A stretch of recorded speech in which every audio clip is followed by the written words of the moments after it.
जय श्रीराम.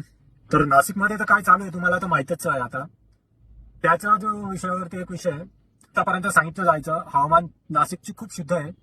तर महाराष्ट्रात 5वा ते 6वा क्रमांक येतो हवामान शुद्धतेमध्ये. 5वा ते 6वा क्रमांक नाशिकचा लागतो. पण हे सहसा एक अफवा पण म्हणू शकता आणि एक प्रकारे फेक पण म्हणू शकता. कारण की जो AQI आहे हा हवामान कोणत्या राज्यात कशी आहे हे माप घेतं. तर नाशिकचं AQI एवढा घाण झाला आहे.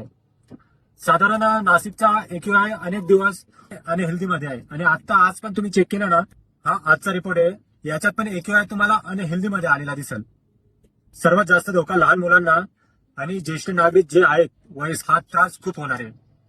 जी हवामान खराब होत चाललंय त्या क्षणी आणि त्याच आपल्या नाशिकमध्ये कुंभमेळाव्याच्या नावाखाली 1700 ते 1800 झाडांची कत्तलचा माग नाशिक महानगरपालिका लागली आहे. तर तुम्हीच विचार करा, आत्ताचा AQI हा आहे, आताच्या हवामान एवढं अशुद्ध होत चाललंय, अनहेल्दी मध्ये आहे. तर विचार करा, अजून तपोवनातील जे 1700-1800 झाड आहे ते कट झाले, त्यांची कत्तल झाली, त्यावेळेस विचार करा अजून हा प्रदूषण किती हाय लेवलला वाढत जाईल. आता तुम्ही दिल्लीचे जी प्रदूषणची लेवल पाहत गेले ना, ती खूप हाय होत चालली आहे.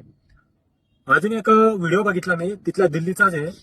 त्यांनी एअर प्युरिफायर त्यांनी घरात लावलेलं आहे प्रत्येकाच्या रूम मध्ये.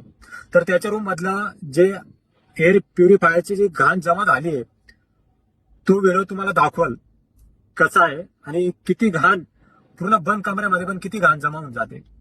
तर विचार करा, हे 1700 ते 1800 झाडांची जी कत्तल होते ती झाल्यावर काय हाय लेवलला आपल्या पण नाशिकची हवामान किती अशुद्ध होत जाईल.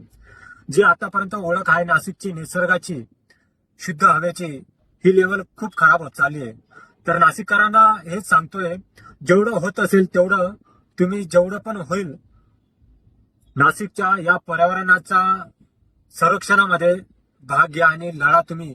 जे नाशिकमध्ये कुंभमेळाव्याच्या नावाखाली हे जंगलतोड हे वृक्षतोड करताय, तर खूप पर्यावरण रक्षक उतरले. आपण पण थोडा सपोर्ट करतोय, जेवढं होतंय जेवढं व्हिडिओ बनवतोय आपण तेवढं व्हिडिओच्या माध्यमातून लोकांपर्यंत मेसेज पाठवतोय. आपण परवा पण पोस्टर बॉय म्हणून आपण पोस्टर घेऊन आपण जेवढा मेसेज झाला आपण पब्लिक पर्यंत पोहोचवायचा प्रयत्न केला आहे. तर तुमचं पण 1 सेकंद लागतोय फक्त. हा 1 सेकंद खूप महत्वाचा आहे. फक्त काहीच नाही, जेव्हा तुम्ही रील स्क्रोल करता किंवा रील बघता, जर नाशिक साठी जी रील येत असेल तपोवनाच्या